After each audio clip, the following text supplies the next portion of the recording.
It's Wednesday, November 29th. You're listening to Your Florida Daily.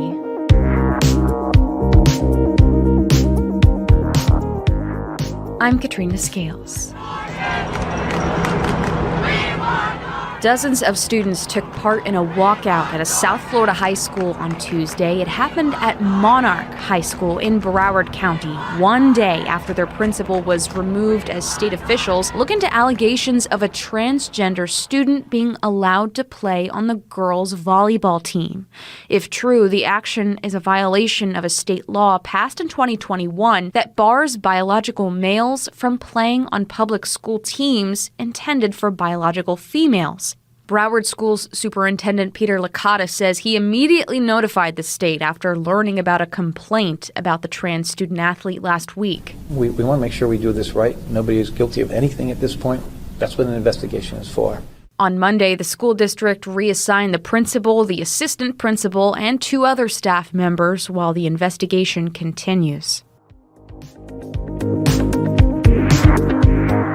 The One Pulse Foundation, created after the massacre that killed 49 people at Orlando's Pulse nightclub, are now explaining what went wrong as Orange County leaders consider launching an investigation into the organization's finances. The One Pulse Foundation ultimately raised about $20 million over the past 7 years. One thing I hear consistently is what's happened to the money? Where did the money go? Some elected leaders are calling for an audit to better understand how that money was spent. But one of the foundation's leaders says a big challenge was getting more money.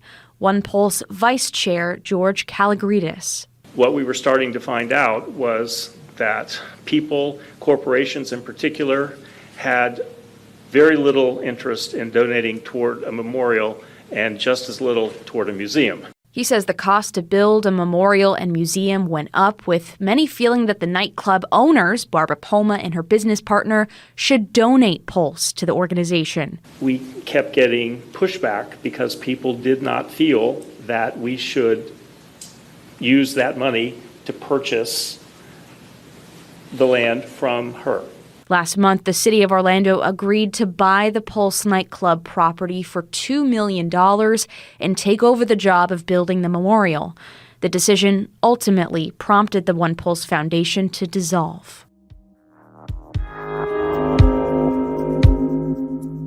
And a revered Florida author has died. Tim Dorsey, a newspaper journalist turned crime comedy novelist, published 26 popular books and was admired for his clever observations and satirical pokes at the weirdness of Florida. He was part of a trio of former newspapermen from Florida, including Dave Barry and Carl Hyacin, who found a rich vein of absurdist humor in the state. He was 62 years old. You can find these top stories along with breaking news, weather, and traffic all day on clickorlando.com. And now, a completely random Florida fact.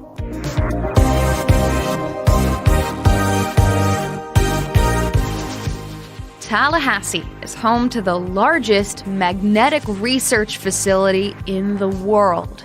A large, sprawling building near the state capitol houses some of the most powerful magnets, along with the researchers who use them.